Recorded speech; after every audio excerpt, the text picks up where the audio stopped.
Alors, on se connaît depuis longtemps avec Philippe. Il est porte-parole du comité Trump France, ancien maire adjoint de Neuilly. Et puis, c'est une personnalité importante de la communauté juive française et internationale depuis son implication dans l'affaire Al-Doura. Et voilà, j'aimerais avoir ton avis sur ce nouveau média que je lance et de savoir ce que tu penses en fait du principe de permettre à n'importe quel citoyen de poser une question adressée à une personnalité souvent très connue et à d'autres citoyens de la financer avec des micro-paiements à partir d'1 centime d'euro pour obtenir une somme qui va permettre à un journaliste professionnel ou citoyen d'aller poser la question à la personnalité et de toucher 70% de cette somme.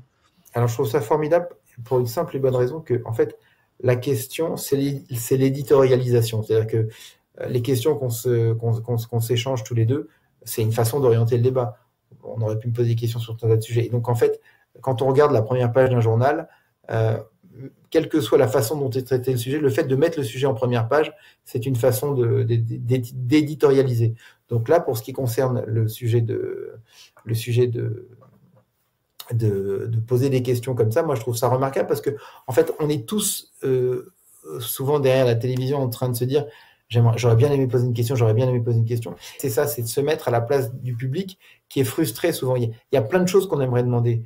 Moi j'aurais par exemple, quand François Bayrou a été interrogé le jour du dîner du CRIF, il était juste avant interrogé par Alain Marchal et Olivier Truchot sur BFM TV, et d'ailleurs ça s'est très bien passé, parce qu'à un moment il a commencé à s'exciter, Bayrou. Moi j'aurais bien aimé que l'un des deux lui dise, mais attendez, dans une heure vous allez au dîner du CRIF, mais pourtant dans le Figaro vous aviez pourtant dit que vous n'iriez plus à ce dîner, parce que c'était une mascarade.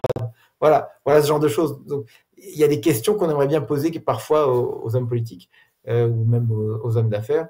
Et d'ailleurs, la question la plus financée, c'est celle à Macron. Pourquoi êtes-vous maoïste?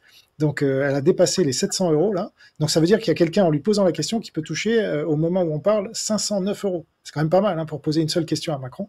Ça, qu'est-ce que t'en penses? Moi, je trouve ça amusant. Je trouve ça amusant.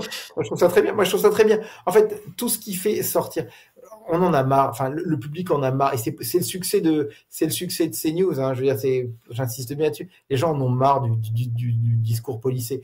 Moi, récemment, les gens peuvent s'amuser à aller sur X et taper Breton qu'a ressenti.